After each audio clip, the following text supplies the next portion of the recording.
Hello,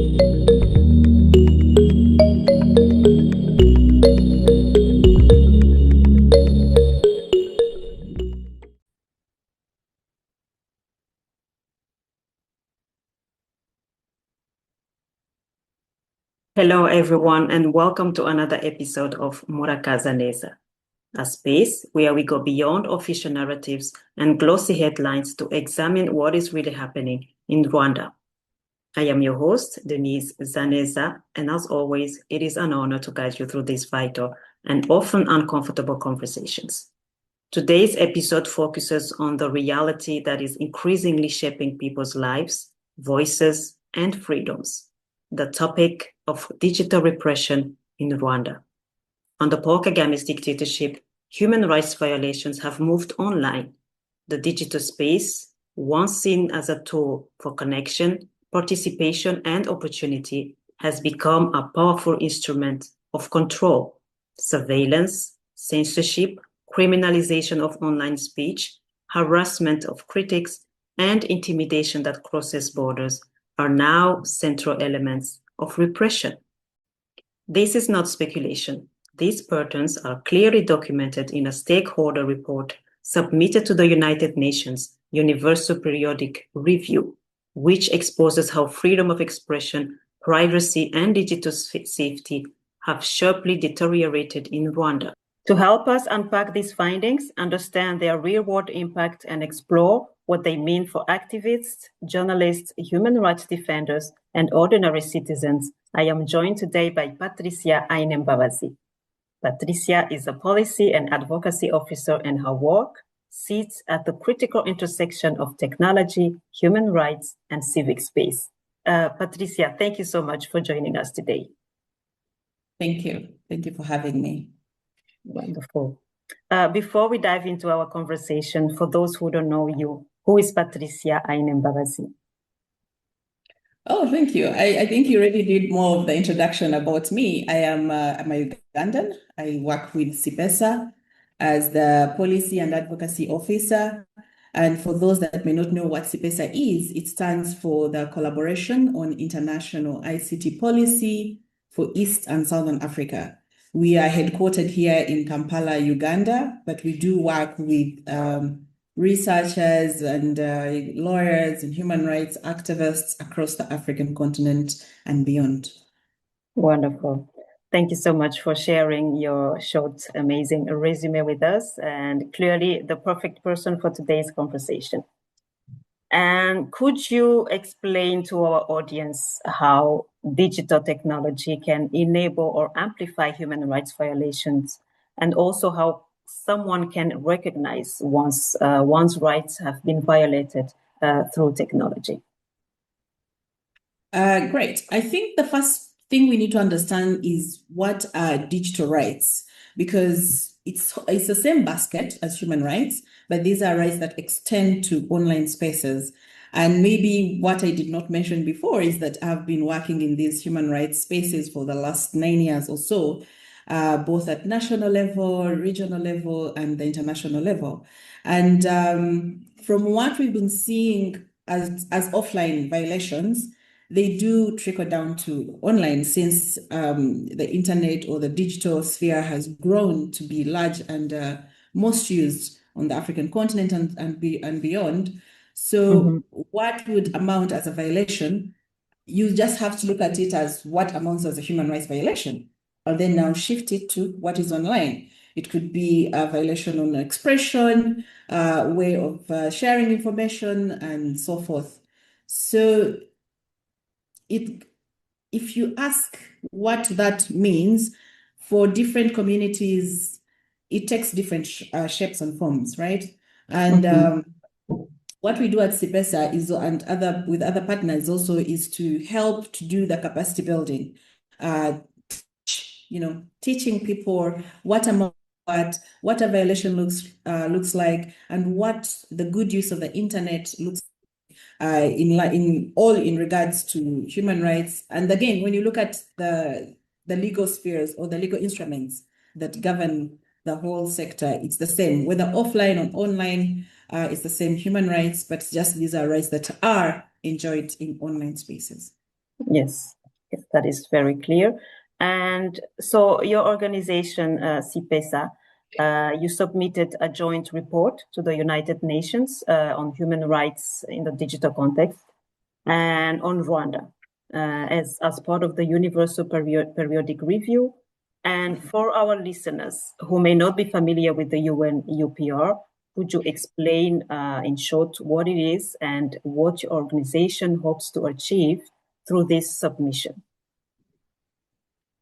As a human rights advocate and a policy practitioner, I engage with the UPR, or the Universal Periodic Review, as a strategic accountability mechanism to advance human rights in the digital age across Africa.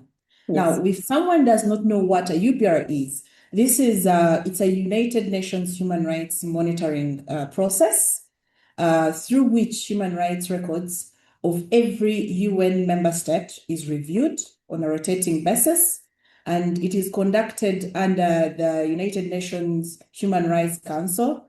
And typically, it takes place every 4 to 5 years for each country. The process is designed to be universal, peer-driven, and cooperative, meaning that countries assess each other's human rights performances and make recommendations on areas that need improvement. In a short form, you can look at it as checks and balances when it comes to human rights practices across different UN member states. Yeah, I just wanted to say, much as we do at Cipesa, we contribute to and present civil society UPR submissions. We do participate in the pre-sessions in Geneva and also engage diplomatic missions to surface concerns around freedom of expression, privacy, surveillance, internet shutdowns, data protection, as well as TFGBV, which is the technology facilitated gender-based violence. So UPR covers different sectors or different tiers, but we're always looking at those that I've listed when it comes to violations of human rights, especially on the African continent. And not only Africa, because like you said, we submitted a report on the case for Rwanda. And when you look at the recommendations that we're looking at from the previous cycle, Rwanda had gotten recommendations from different countries. They had some from Norway, they had some from Japan. So it's not about Africa as a continent, but it's the United Nations as the UPR stands for that. And we submitted 3 separate reports. We submitted one with the Pan-African Lawyers Union, based in Arusha, Tanzania. We did one with Article 19. We also submitted another one with, the one with Article 19 also had Small Media Foundation in the UK, as well as the Birmingham University in the UK. And then the other third one is the one that we submitted with APC. And that's APC in full is the Association for Progressive Communication and Communications. And that is the one that we went ahead to do the advocacy in Geneva. We do this, it's a process. It's a process because the UPR cycle, first you have civil society organizations draft these reports and the recommendations, then you submit. After submitting, there is what we call the pre-sessions. Now, the pre-sessions, you have to apply to be a speaker. This means that you're going to be, it's a diplomatic mission in this case. You'll be going to, away from contributing to that report, you will present it before the different diplomatic missions and representatives in the room. And this is in Geneva. And after that pre-session, then now you have the final stretch. And I think for Rwanda, it was just last month on the 21st of January, 2026. It's when you closed off the 4th cycle. But we had done the previous, the pre-sessions were in November to December, I think around 27th of November, 2025. So it gave the country some time to look at what had come from civil society and what they could also sort of like preparing for the last dance, if you could call it. And what happens now is that, yes, the 21st of January, Rwanda had its hearing before the other states, but now the final sure is, or now what we are all looking at, the anticipation of things, is out of the 286 recommendations that Rwanda received for this cycle, we will know by June, June 2026, we will know how many of those the country is going to be adopting, how many of those will be left out, and all that. So it's we are now in anticipation and looking forward to what the country will be picking up. Yeah. All right. Thank you for explaining how it works and also what you hope to achieve through this submission. In short, these are countries or civil society or other associations that give recommendation to countries and show them where they are lacking regarding human rights, and then hope that these countries will put measures in place to make sure that these human rights are respected in their countries. Thank you. What were the key concerns raised during the UPR regarding freedom of speech online and expression in Rwanda, to be more specific? Like I said, we had 3 separate reports, but for the advocacy measures that we did, and well, even all the 3 separate reports that we did with the other organizations, there were 5 issues. There were 5 issues that we looked at.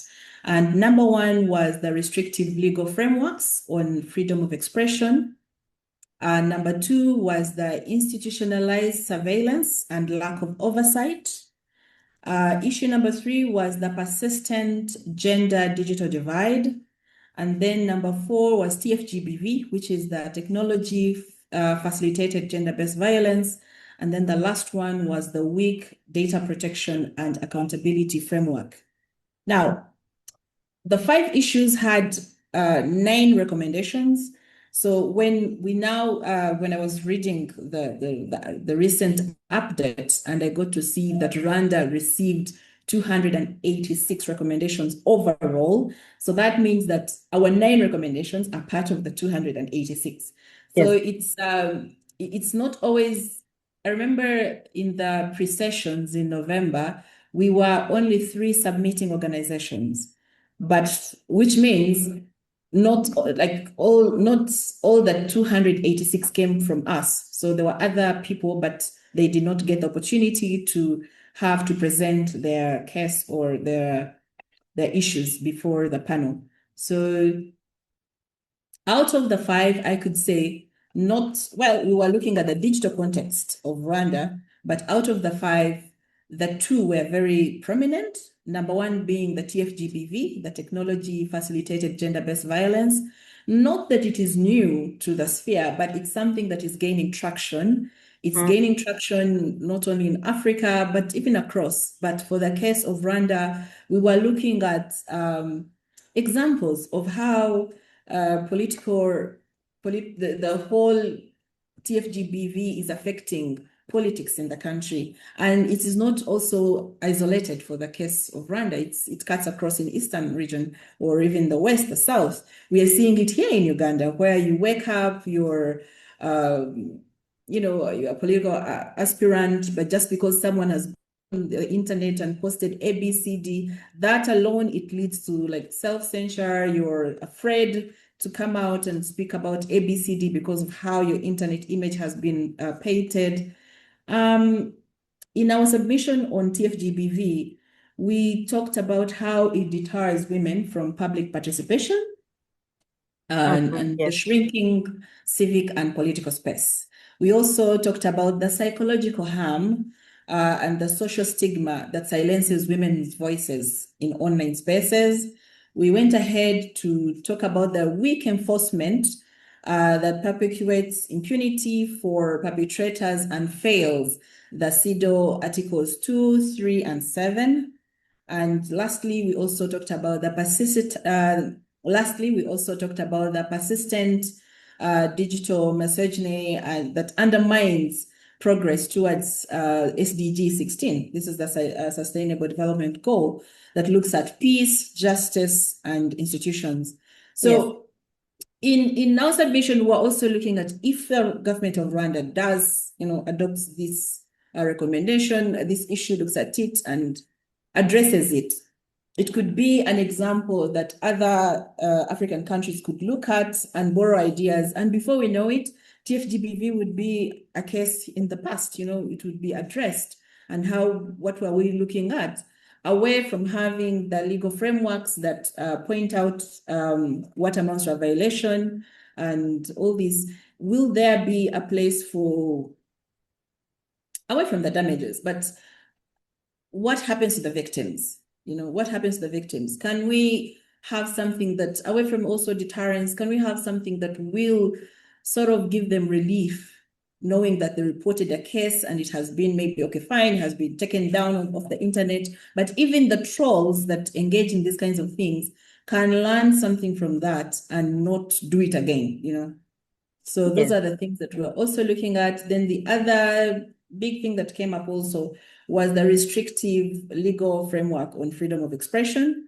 I know in the pre-session, Her Excellency, the ambassador to the UN from Rwanda, she did mention that there was some reforms being done in the country on the media law and all that. And on the 21st of January, when the Attorney General was also submitting, he alluded to things of the facts. And I see a government that is willing, I see a government that is willing, that is listening. But not there yet, yes. Yes, so that would be a very good thing to see what comes out of it. Okay, yes, thank you for highlighting especially the TFGBV, because this is really affecting a lot of people. We are talking about Rwanda, but indeed in other countries as well. Coming back to Rwanda, some political activists, human rights defenders, journalists are being very affected by this. And let's hope that with these recommendations that Rwanda will take this seriously and make sure that these people not only get justice, but only that the perpetrators, are held accountable for their actions. And there's also a segment of online surveillance in the report, transnational repression and the right to privacy in Rwanda. Could you go a bit more into detail on this? Yeah, because that's the right to privacy, it's under the legal frameworks. This is something that we are looking at. In our recommendations, we asked that the government should ensure that digital access is inclusive and equitable for all by removing access barriers for marginalized communities, including rural communities, women, and persons with disabilities. We also further recommended that the government should repeal provisions that unduly criminalize free speech or freedom of speech, including Articles 157, 164, 193, 233, as well as 235 of the 2018 Penal Code, and amend the 2018 Cybercrime Law to ensure that all provisions comply with international human rights standards relating to free speech and expression. When you talk about surveillance, obviously that's also, it was another tier that we looked at. We packaged it as institutionalized surveillance and lack of oversight.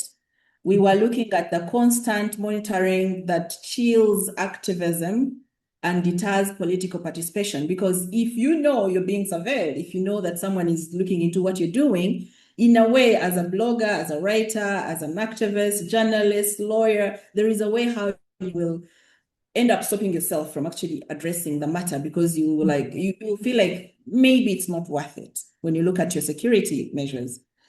And then we also, still under surveillance, we looked at the absence of the judicial review, which violates privacy rights under Article 1.2 When you look at the Malabo Convention, the cross-border intimidation of exiled critics, which extends to repression by the government of Rwanda, and then the trust in online platforms and digital civic engagement that continues to decline. We listed the 4 under surveillance, and we do hope that the government will look at them and address them, because while you can recommend, while you can speak to governments, it remains at their discretion to either adopt these recommendations or not. However, it's not a moot point for civil society organizations to talk about them, because the more we do talk about these things, we believe the more traction they gain, and it also catches the interest of the people in charge. And that's why I think if you do read our recommendations, recommendation number 5 was specifically on that, where we were saying that guarantee adequate independent oversight mechanisms to ensure state surveillance practices are limited and proportional in accordance with the international human rights standards. Because governments will always have a reason why they do the surveillance. They will always, nothing is done without a reason. And it will always sound legit, like off the ears. You read a report and you'll be like, this wasn't, in any sense, it was needed. But we do ask that it is done in line with international human rights standards and procedures. Yes, thank you for going into detail on that. Also, just to highlight that in Rwanda, we have a major issue right now where we have noticed that several high-ranking officials in Rwanda have publicly called on young people to actively participate on social media to neutralize, refute, and fight those who challenge the government or speak about issues of governance. For example, the Freedom of the Net 2022 observed that social media accounts with government affiliations regularly harass individuals who post content considered critical of the government. The report further notes that the Rwandan government has mobilized social media users to counter the views of individuals labeled as enemies of the state. This so-called Twitter army has systematically attacked and discredited individuals and media outlets that criticize the government. The report also explains that some of these social media users are allegedly rewarded for their attacks through appointments or nominations to positions within government institutions or private companies linked to the ruling party. With that background in our minds, I have questions regarding this. What would you advise Rwandans who use these digital technologies in a way that violates human rights, particularly those who don't realize that they are committing crimes online? That's a very interesting revelation, but I can assure you, under the law, you can never claim ignorance to be any reason as to why you're doing something. You're expected to know the law and understand how things go. But this is something that then I would bounce back to the government of Rwanda and the civil society in the area to look at capacity building, because I would like to believe that the internet and technology of things, it's a very volatile, actually that's the word to use. It's a very, it grows at any form. And when you do say that there are people using the internet in any forms backed by the government, but they don't know they are violating ABCD, then it goes back to the government. Can they have structures in place to teach these young people using Twitter on what is the safe usage of things, what would amount to this or that, what would land someone in jail, what would land someone in any holding. And also, it's not only to the government, but also to the civil society in Rwanda, because one of the things that we do at Cipesa is that we teach organizations, human rights lawyers, human rights defenders, journalists about digital resilience. We talk about safety online. We talk about the good usage of the internet. We talk about the law, it's what it says, you know. So perhaps maybe that's also one of the things that Cipesa can look at in capacitating different sects in Rwanda on how to go about this. I will definitely note it down, but I don't see how or why that would be happening. And if it is being backed by the government itself, then that is it's shameful, you know. Very worrisome, yeah. Yeah. I will definitely have to dig into it to get to the facts of this, but it's very worrisome, like you said. Yeah. Yeah, thank you. And also another question regarding that, especially the victims, what can they do to seek justice in an area where there are no institutions where they can seek justice, or at least where can they safely document or speak out about the injustices that they are facing? Yeah, so that goes back to TFGBV. So I would say, actually, when people need to know that TFGBV is not only for women and children, it cuts across. Even Correct. men are attacked online and they're ashamed of things that they've done or not done, you know. And in our recommendations, I think I could check, but it was recommendation 7 or 8. We mentioned we asked that the government should enhance measures and policies to prohibit, investigate, and prosecute TFGBV in line with international human rights standards. And we also further said that the government should provide redress, what you've just mentioned, and reparation as an effective, efficient, and meaningful way of aiding victims of TFGBV, ensuring that justice is achieved. Now, how that would look like, it's completely different when it comes to different countries. I know in Uganda, there is conversations on how that would look like, how are the reparations going to look like, away from taking down what you've posted that has already, you know, harmed me as the person behind it. How do we go on from there? You know, because it goes back to public trust. How are you going to reshape my name, to rebrand me as the person that you had already tarnished me to be? These attacks, the effects that they have on a person, on their families, whether they are committed by individuals or government officials, it doesn't matter.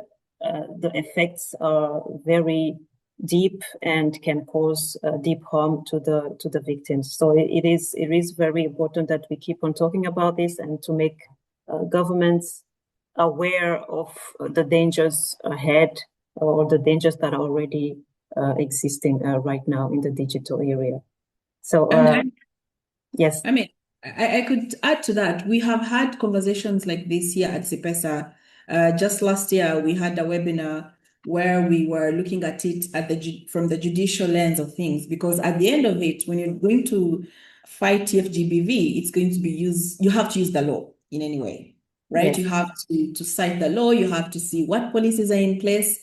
And it was evident that it was even affecting the women judges, you know, that we have in the country. Some of them, yes, like some of them were, you know, online saying that this is actually a very big issue. Parliamentarians, the women in parliament, were also faced with this.